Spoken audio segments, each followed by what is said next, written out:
Nos encontramos ya inmersos en Génesis capítulo 6 y ya hemos visto en la estructura literaria que se nos ha presentado que toda esta sección que va del capítulo 6 al capítulo 9, toda esa sección nos presenta cómo Dios rescata a su pueblo.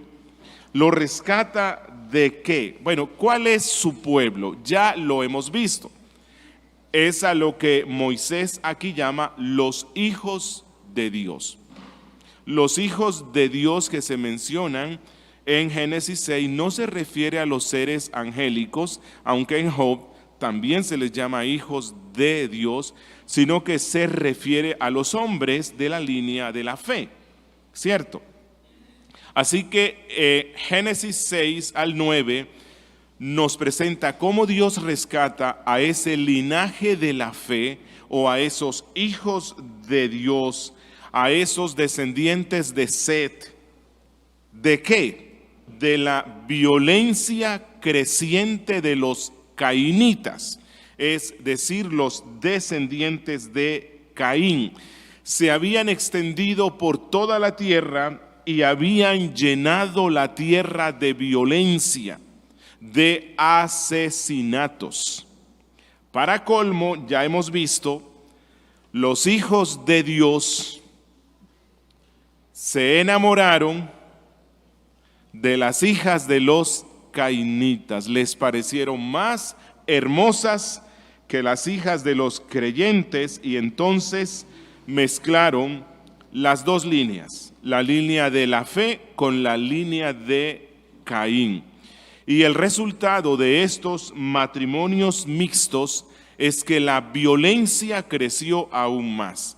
El mundo se corrompió, porque no es cierto lo que algunas amadas hermanas que desean casarse cuando viene un príncipe azul de Caín y la convence y ella dice, es que lo voy a convertir. En matrimonios mixtos siempre el que pierde es la parte creyente. Siempre, siempre, siempre. Y entonces la consecuencia de estos matrimonios mixtos es que hay una degradación tan grande en esta tierra que Dios decidió destruir a la humanidad. La corrupción fue muy grande, la degeneración llegó a unos momentos profundos y oscuros. Y entonces Dios decide, obviamente no fue que a Dios en ese instante se le ocurrió, como, uy, no, esto ya se me salió de las manos, así que voy a cambiar mis planes y voy a destruir el mundo. No, todo eso ya estaba decretado por Dios en el decreto eterno. Así que Dios decide destruir el mundo de ese tiempo y empezar un mundo nuevo, no por medio de una nueva creación de la nada, como pasó al principio, sino por medio de la renovación del mundo existente, preservando representantes de cada especie, incluidos los hombres. Y entonces Dios, en su gran misericordia, en su gracia, preserva a Noé y a los suyos de la contaminación moral de su tiempo, de tal forma que ellos no se mezclan con los cainitas, y entonces Dios lo guarda, y esto fue únicamente por la gracia de nuestro Dios. Le da el don de la fe. Noé cree en Dios y él se convierte en pregonero de justicia. Noé se convirtió en un verdadero profeta en medio del mundo malo, y a través de Noé Dios preserva a la línea de la fe, aunque también preserva a la línea de Caín, porque hay que ser francos en esto, ¿verdad? Él era representante de la línea de la fe, pero Dios no hizo una nueva humanidad. Noé continuaba portando la naturaleza caída. Era regenerado, sí, pero aún tenía las secuelas de la caída. Y luego vamos a ver que de la descendencia de la línea de la fe, nuevamente hay unos cainitas.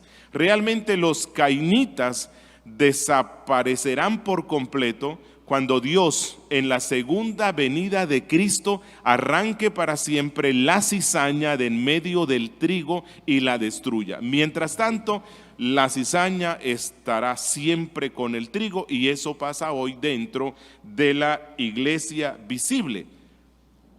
Está el trigo, pero en medio del trigo hay algo de cizaña. Pero Dios preserva entonces a la raza humana por medio del mejor representante, Noé. Y lo fue porque Dios le dio su gracia. Hoy vamos a estar viendo el rescate del diluvio.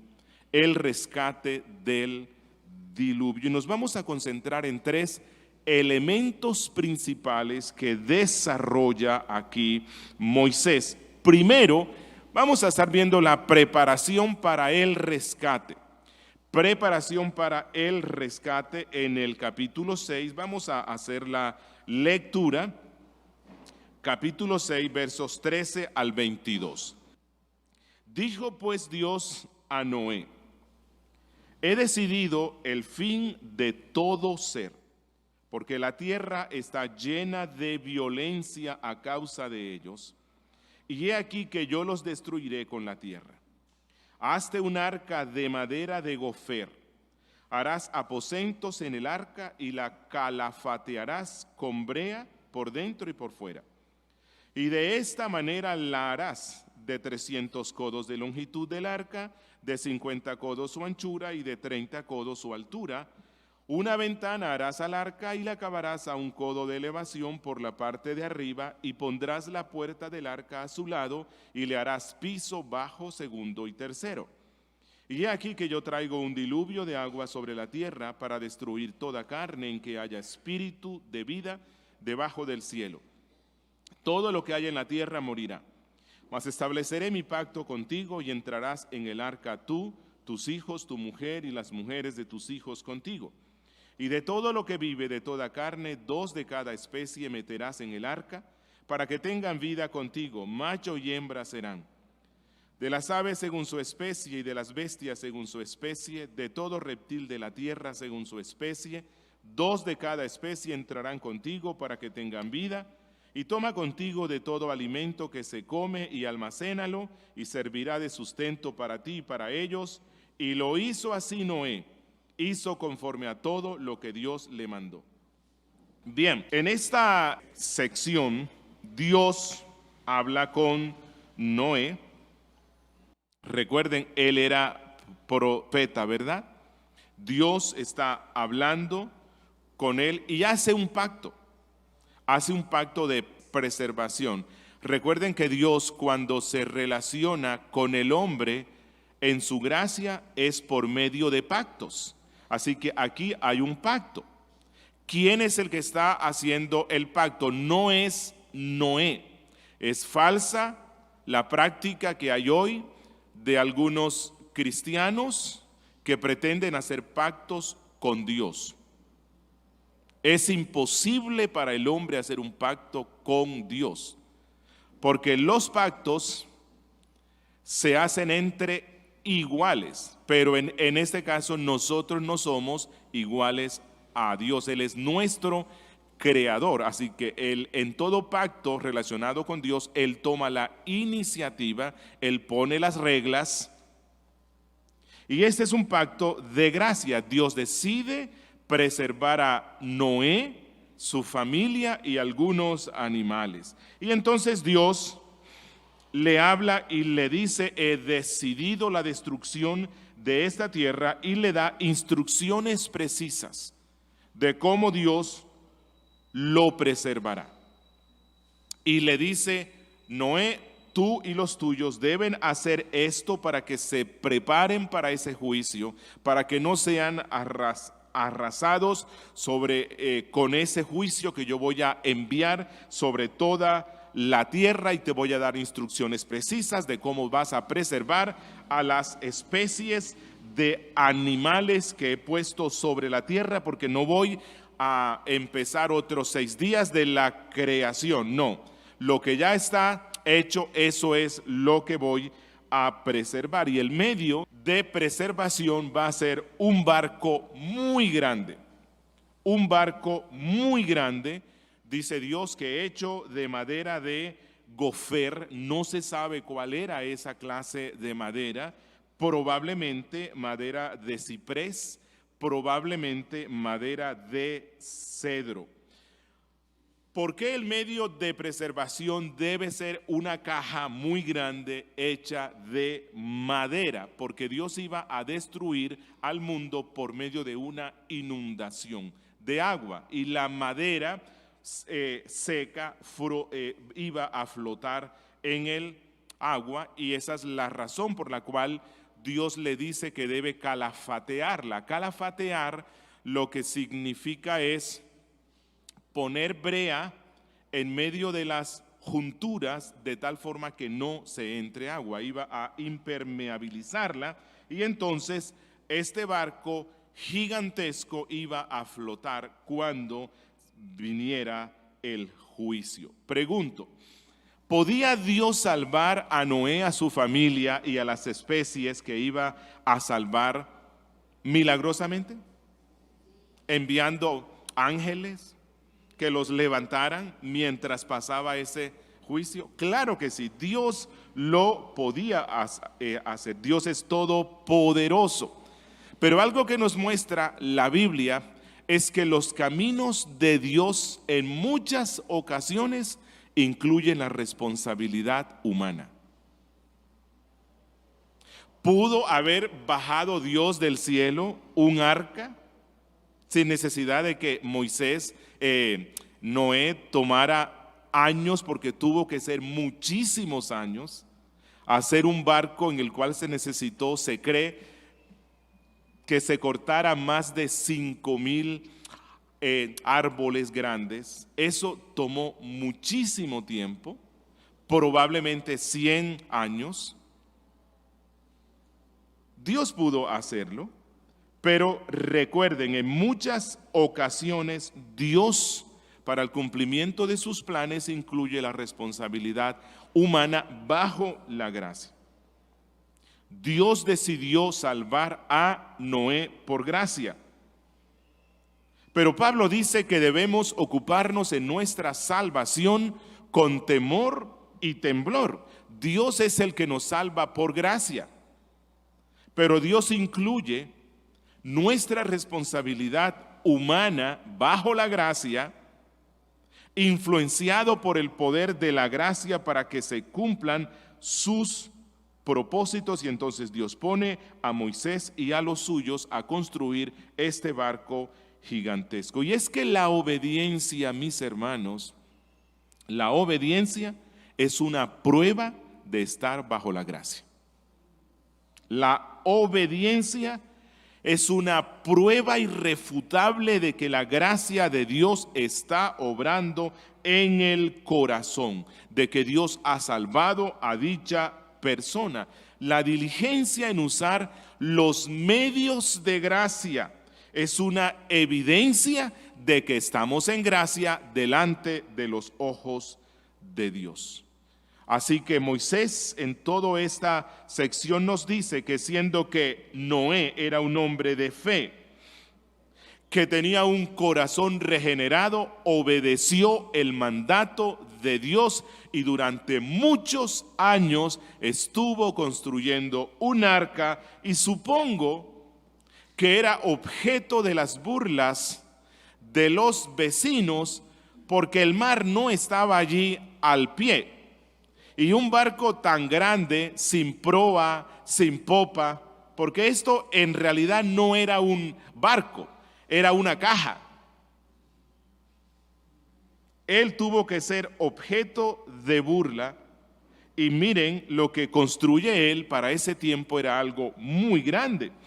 en la descripción que nos da Moisés de cuánto mide. Bueno, aquí no se mide por codos, ¿verdad? Pero los expertos dicen que aproximadamente este era un barco de 133 metros de largo, o sea que era muy grande, 23 metros de ancho, 14 metros de alto, y tenía la capacidad que tienen actualmente 522 vagones de tren, así que era una embarcación muy grande. Y todos los días Noé y los suyos se levantaban temprano, cortaban ramas, árboles, troncos, empezaban a procesarlos y hasta que construyen completamente ese barco. Bueno, y luego empieza a recolectar alimentos, ¿no?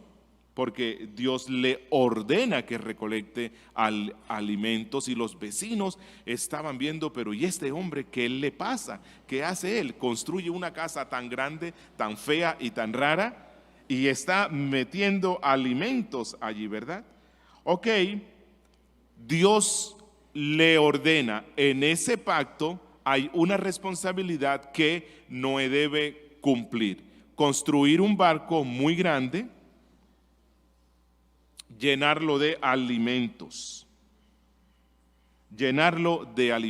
¿Y todo esto para qué? Para que Dios preservara a su diminuto pueblo y a las especies de animales mientras pasaba el juicio y Dios destruía todo. Bueno, Moisés, aquí estoy anticipándome ya a la última parte, quiere hacer una conexión. Lo mismo tuvo que hacer el pueblo de Israel en la noche de Pascua cuando estaban en Egipto. ¿Recuerdan? El ángel de la muerte iba a pasar, mataría a todos los primogénitos. ¿De qué? De hombres y animales. ¿Cuál era la única forma de preservarse, de que no pasara eso en la casa del pueblo de Dios? Bueno, que se prepararan. ¿Cómo?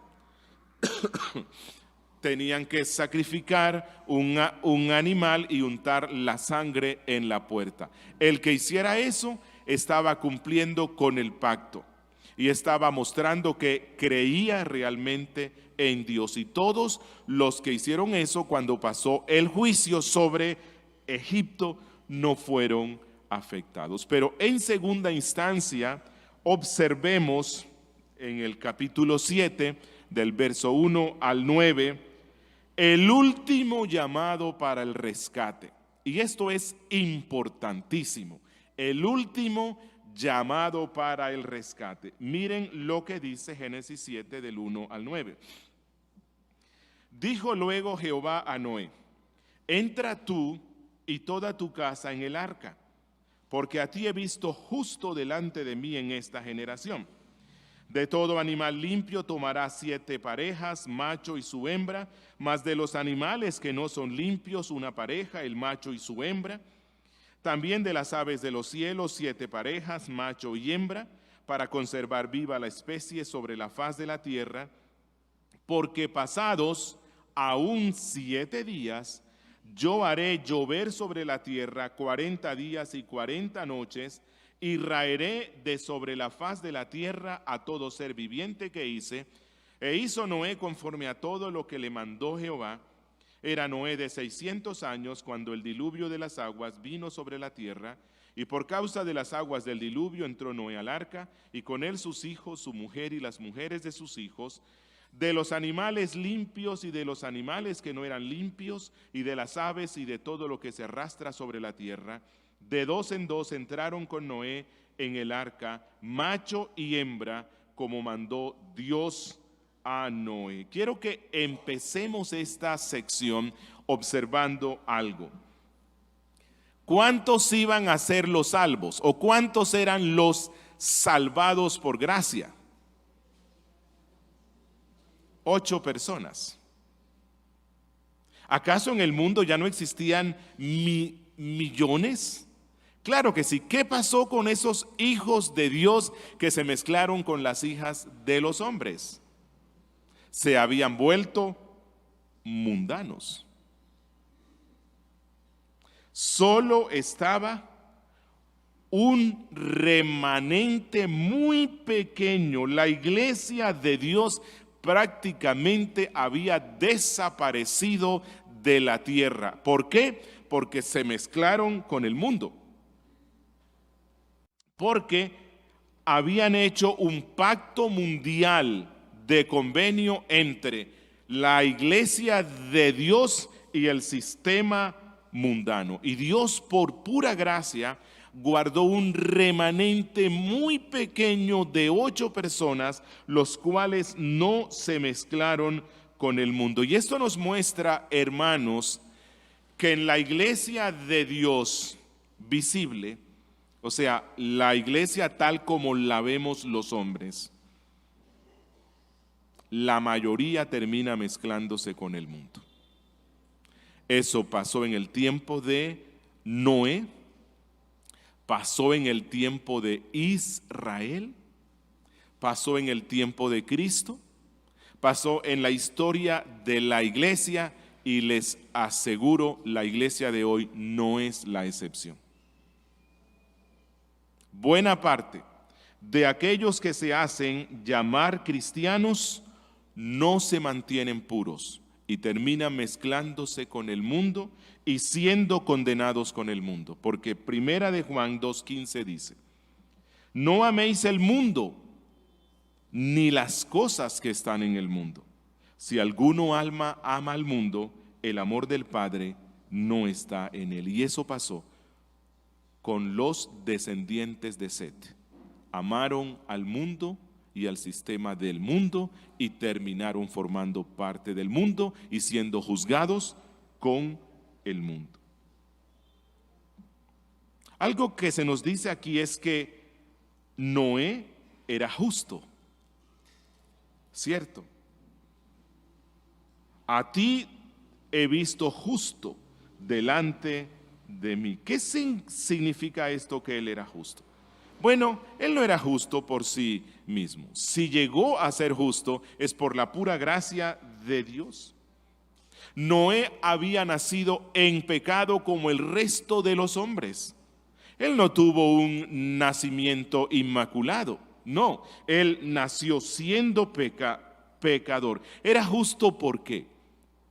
Por medio de la fe. Luego Hebreos capítulo 11 nos va a decir que Noé era un hombre de fe. ¿Tenía fe en qué? En Cristo. Pero si Cristo no existía para ese tiempo, puede que diga alguien, bueno, en su condición humana no, pero Cristo ya era anticipado por medio de los tipos, y uno de los tipos eran los animales que se sacrificaban.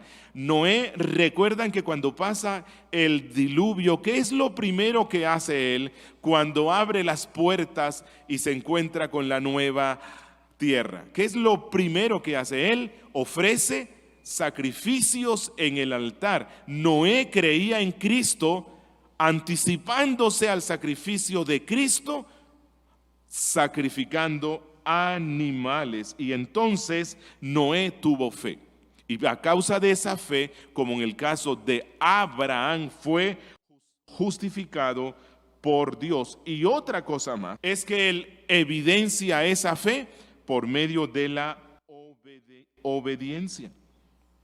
Noé muestra la fe que tiene en Dios y por lo tanto es justificado por Dios por medio de Cristo a través del instrumento de la fe por medio de esa obediencia. Y la obediencia que él manifestó al construir ese barco, por medio de esa fe, dice la Biblia, Noé condenó al mundo.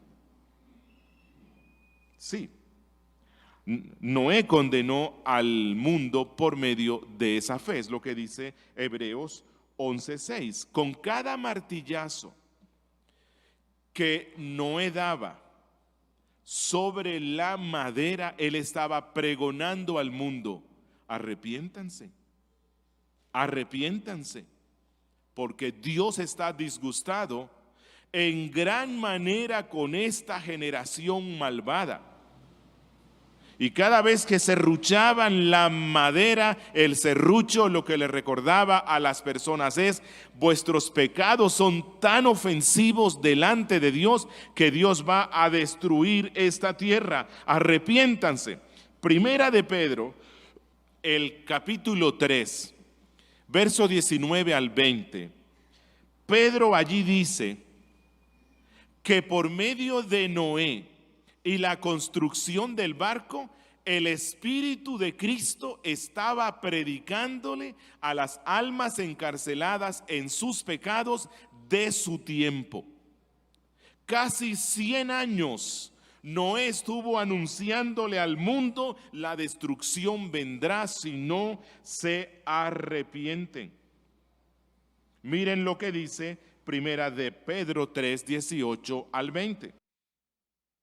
Porque también Cristo padeció una sola vez por los pecados, el justo por los injustos, para llevarnos a Dios, siendo a la verdad muerto en la carne, pero vivificado en espíritu, en el cual también fue, o sea, en espíritu, y predicó a los espíritus encarcelados. Hay algunos que interpretan este texto como que cuando Cristo muere en la cruz, no sube al reino de su Padre como le prometió al ladrón. Si recuerdan, ¿qué fue lo que le dijo Cristo al ladrón que puso la fe en él? De cierto te digo que hoy estarás conmigo en el infierno, en el paraíso. Cristo, cuando muere, no bajó al infierno. El infierno lo sufrió en las horas en las cuales él estuvo colgado en la cruz. Y hay algunos que usan este texto para decir que lo que Cristo hizo cuando muere es que baja al infierno y le predica a las personas del Antiguo Testamento que no escucharon nunca sobre Cristo, porque Dios es justo y Dios no condenará a las personas que no oyeron nunca sobre Cristo. Pero si eso fuera así, entonces Cristo tendría que estar bajando a los infiernos constantemente, porque hay mucha gente que muere y nunca ha escuchado de Cristo, o no han pensado en eso. Hay muchas naciones, tribus, clanes que nunca han escuchado de Cristo. Pero ¿cómo se soluciona eso? Romanos capítulo 1 a partir del verso 16. Dios usará la creación para condenar a los hombres que no oyeron nunca de Cristo, porque ellos vieron la deidad, el poder de Dios, y en vez de adorar a Dios, adoraron a la creación, y Dios los condenará por eso. Entonces, ¿a qué se refiere aquí Pedro? Bueno, versículo 20. Los que en otro tiempo desobedecieron, cuando una vez esperaba la paciencia de Dios en los días de Noé, mientras se preparaba el arca, en la cual pocas personas, es decir, 8, fueron salvadas por agua. El Espíritu de Cristo estuvo con todos los profetas. El Espíritu de Cristo estuvo con Noé. Noé fue pregonero de justicia. ¿Cómo? Construyendo el barco. Le anunciaba al mundo: el juicio vendrá, arrepiéntanse. Pero los hombres no escucharon el mensaje que el Espíritu de Cristo estaba dando por medio de Noé. Y así como los egipcios no creyeron ni obedecieron el mensaje que Dios les daba por medio de Moisés, y así como los judíos incrédulos no creyeron el mensaje de Cristo cuando les anunciaba que no quedaría piedra sobre piedra en Jerusalén, y así como hoy día los réprobos no escuchan el mensaje de la iglesia que anuncia que vendrá el juicio, esta gente no creyó, el juicio vino y los alcanzó. Y entonces Dios le dice a Noé: tú sí, prepárate, hijo, tú que crees en mí,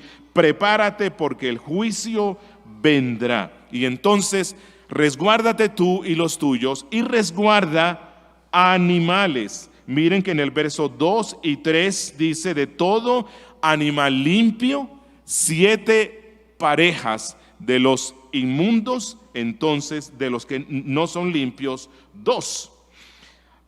Así que lo que Dios está haciendo aquí es preparando todo para una nueva creación. Insisto, no una nueva creación a partir de la nada, como pasó en Génesis 1, sino un nuevo comienzo para la tierra. Los árboles iban a morir, los animales y los hombres. Lo único que se iba a preservar era lo que estaba dentro de ese barco y animales que pueden sobrevivir en el agua. Por lo tanto, las aguas que descendieron en el diluvio son llamadas aguas de la purificación. Las aguas del diluvio purificaron al primer mundo, a la tierra, a causa de las inmoralidades, asesinatos, perversiones que habían caracterizado a la primera creación. Y algo más, pregunto, ¿tiene Dios cuidado de los animales? Pues sí, Dios los cuida. Pero ¿a quién cuida más? Al hombre, porque somos la corona de la creación. ¿Por qué Dios incluye animales dentro de lo que se iba a preservar? Bueno, porque ellos iban a ser fundamentales para el sostenimiento de la vida de los hombres. Ellos iban a ser el alimento para esa nueva creación, para esa nueva humanidad. Así que Dios pide que tome de esos animales, ¿no?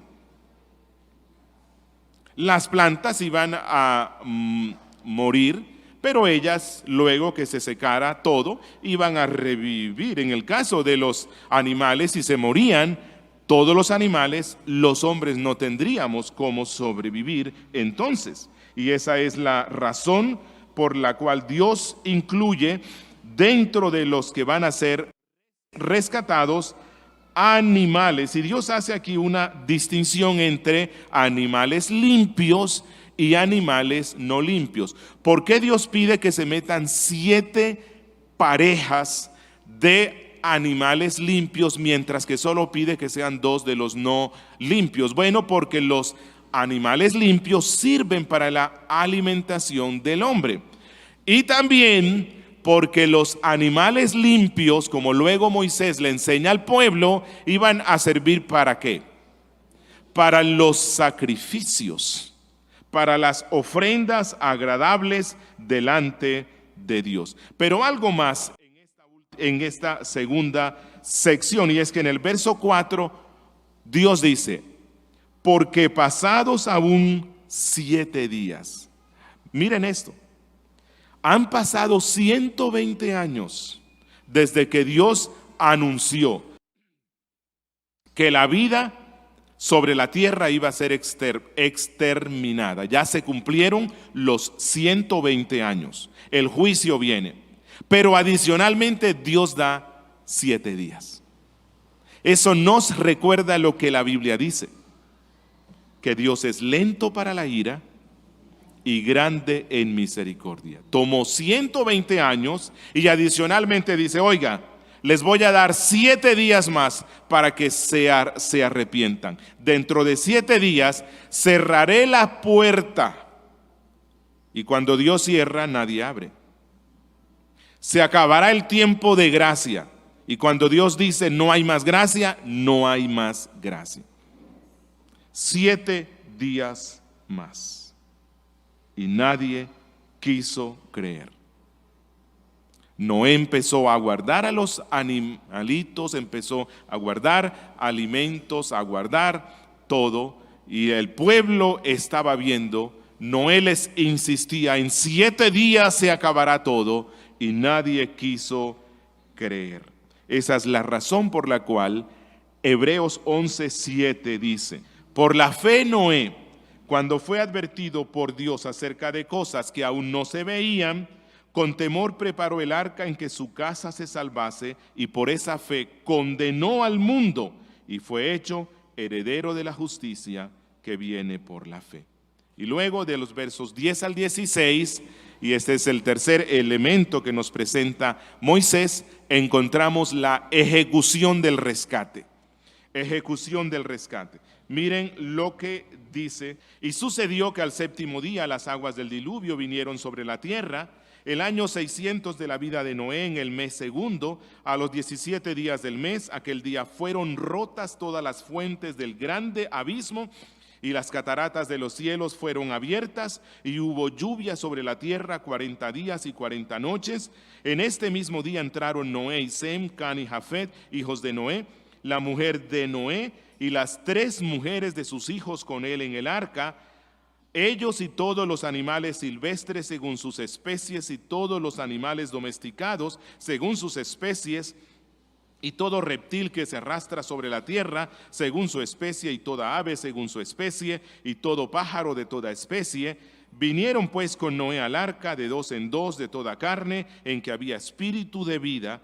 Y los que vinieron, macho y hembra de toda carne, vinieron como le había mandado Dios, y Jehová le cerró la puerta. Noé obedece, se meten todos, se resguardan todos, y Dios mismo, y tenía que ser una puerta muy pesada, se necesitaría una grúa, y Dios mismo entonces la cierra herméticamente. El arca está protegido, Noé cumplió, puso las breas, pero Dios mismo se encarga de protegerlos de tal forma que ellos se conviertan en el principio de la nueva tierra. Ni un día más se cumplió el séptimo día y se acabó, se agotó la misericordia de Dios para con ese mundo, y empezó entonces la destrucción. Moisés nos dice 2 veces que esta destrucción empieza cuando Noé cumplió 600 años.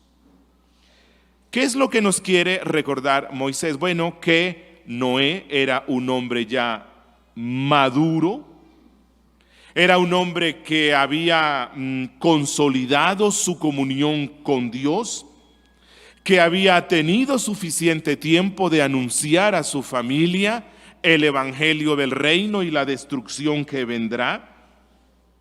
Había tenido suficiente tiempo de anunciarlo a sus amigos, vecinos y al mundo, que Dios estaba disgustado con esta generación. Algo más, Moisés nos dice que el diluvio empieza en el mes segundo, relacionando el calendario judío con el nuestro. Entonces posiblemente esto fue en noviembre, estaban en otoño, acababan de recolectar la cosecha. Y bueno, Dios es tan bueno y tan misericordioso que cuando manda sus juicios, y sus juicios afectan también al pueblo, Dios dota a su pueblo con los recursos espirituales necesarios para que pueda enfrentar ese juicio. Y entonces Dios no manda el diluvio antes de la cosecha. Noé no tendría cómo recolectar alimentos sino después, así que había abundancia. Y llegado el día del juicio, Dios usa aquellos elementos de la naturaleza que había dado para bendición y los convierte en maldición. El agua es una bendición. Sí, claro, tomamos agua todos los días. El agua se necesita para nuestra limpieza. El agua se necesita para la producción en la tierra, pero cuando Dios decide enviar sus juicios, esas cosas que son buenas y de bendición, Dios las puede tornar en maldición, y es lo que pasa en el diluvio. Algo más, porque hay algunos que dicen: ¿de dónde iba a salir tanta agua de las nubes para inundar la tierra? Eso es absurdo. Pero recuerden lo que dice aquí Moisés, que Dios abrió las fuentes. Así que antes de que viniera el diluvio, Dios tenía fuentes enormes de agua guardadas y preservadas para ese día del juicio. Job 38, verso 22 al 23 dice: ¿has entrado tú en los tesoros de la nieve? ¿O has visto los tesoros del granizo, que tengo reservados para el tiempo de angustia, para el día de la guerra y de la batalla? Y en el Salmo 33:7 dice: Él junta como montón las aguas del mar, Él pone en depósitos los abismos. Durante estos 40 días, Dios desató la lluvia, hizo que los vientos fríos y calientes se encontraran por todas partes, nubes negras, relámpagos, tormenta y lluvia torrencial, como esa que hemos visto últimamente, que causa inundaciones. No eran gotas, eran chorros de agua, y adicionalmente Dios desató las aguas que tenía en todos sus depósitos. Hizo que la tierra no absorbiera, antes la tierra de sus depósitos expulsara agua, de tal forma que en poco tiempo la tierra estaba completamente inundada. Los animales corrían de un lado para otro lado intentando escapar, se metían en las cuevas, se subían a las montañas altas, pero todo fue alcanzado por el agua.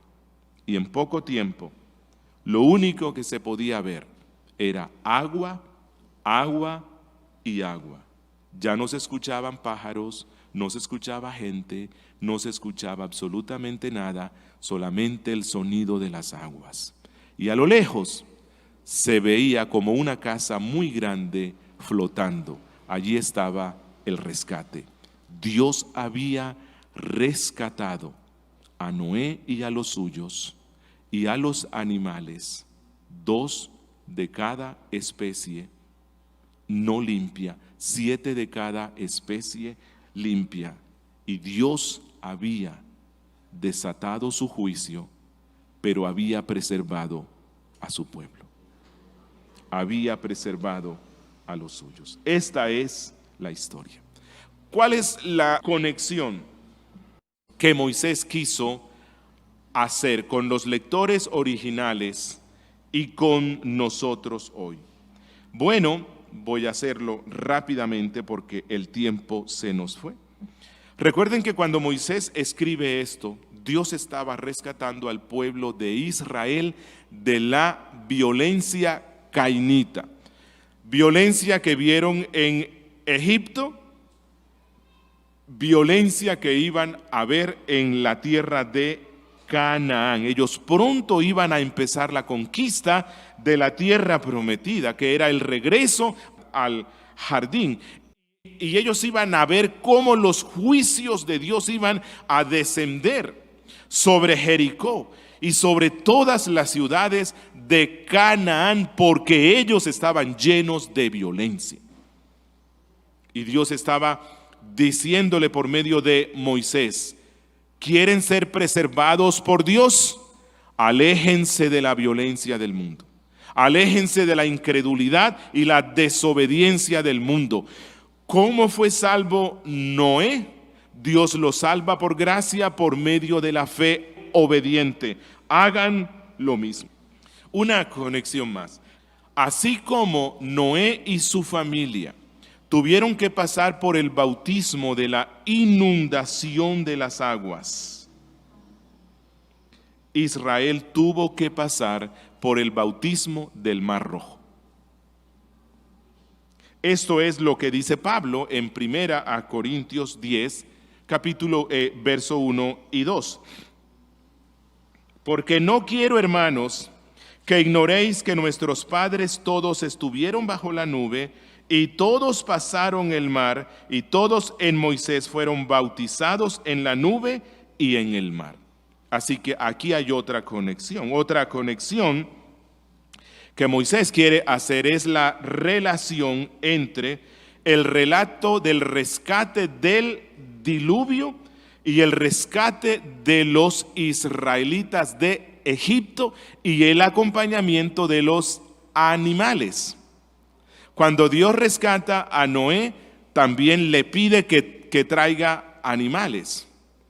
Cuando Dios le ordena a Moisés que le diga al pueblo y al faraón que ellos se van para el desierto, una de las cosas que las vemos en Éxodo 10 que dijo Dios es: y deben ir con animales. ¿Por qué?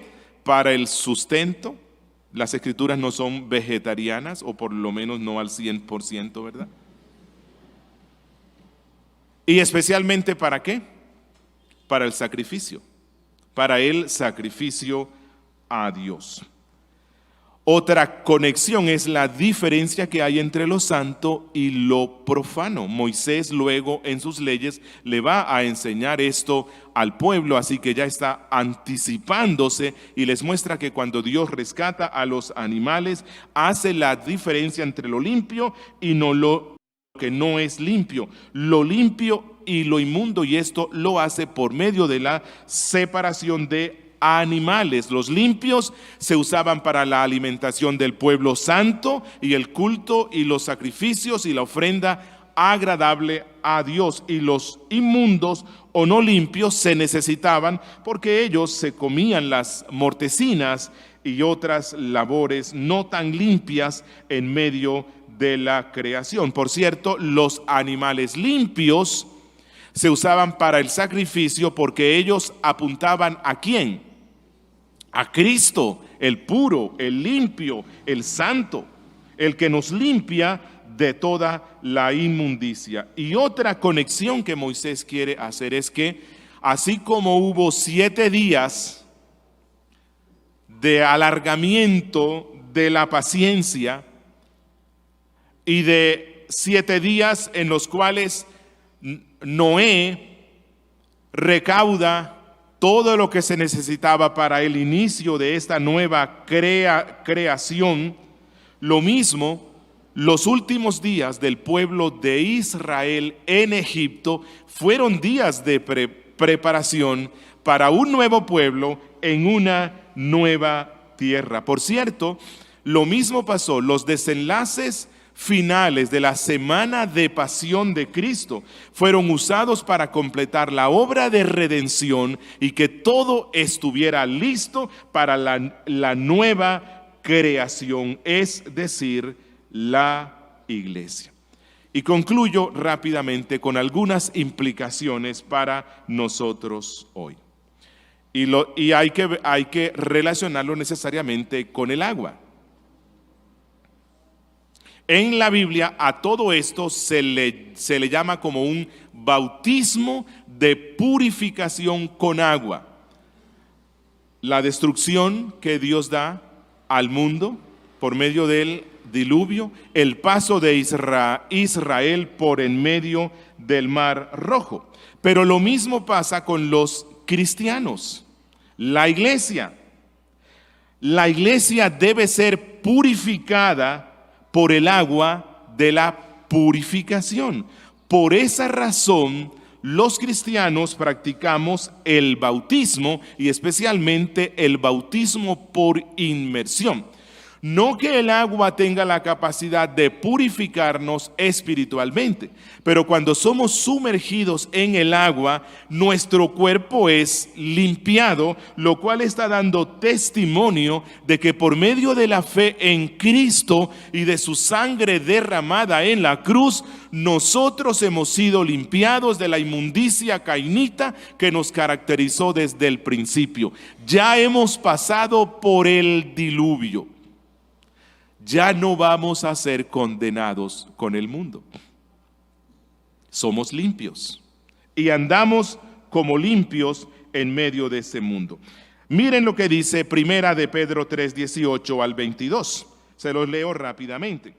Porque también Cristo padeció una sola vez por los pecados, el justo por los injustos, para llevarnos a Dios, siendo a la verdad muerto en la carne, pero vivificado en espíritu, en el cual también fue y predicó a los espíritus encarcelados, los que en otro tiempo desobedecieron, cuando una vez esperaba la paciencia de Dios en los días de Noé, mientras se preparaba el arca, en la cual pocas personas, es decir, 8, fueron salvadas por agua. El bautismo que corresponde a esto ahora nos salva, no quitando las inmundicias de la carne, sino como la aspiración de una buena conciencia hacia Dios por la resurrección de Jesucristo, quien habiendo subido al cielo está a la diestra de Dios, y a él están sujetos ángeles, autoridades y potestades. En Cristo, en su muerte en cruz, hemos sido limpiados de la inmundicia, y el bautismo en agua nos recuerda eso, y que un día, cuando Dios mande de nuevo su juicio sobre el mundo,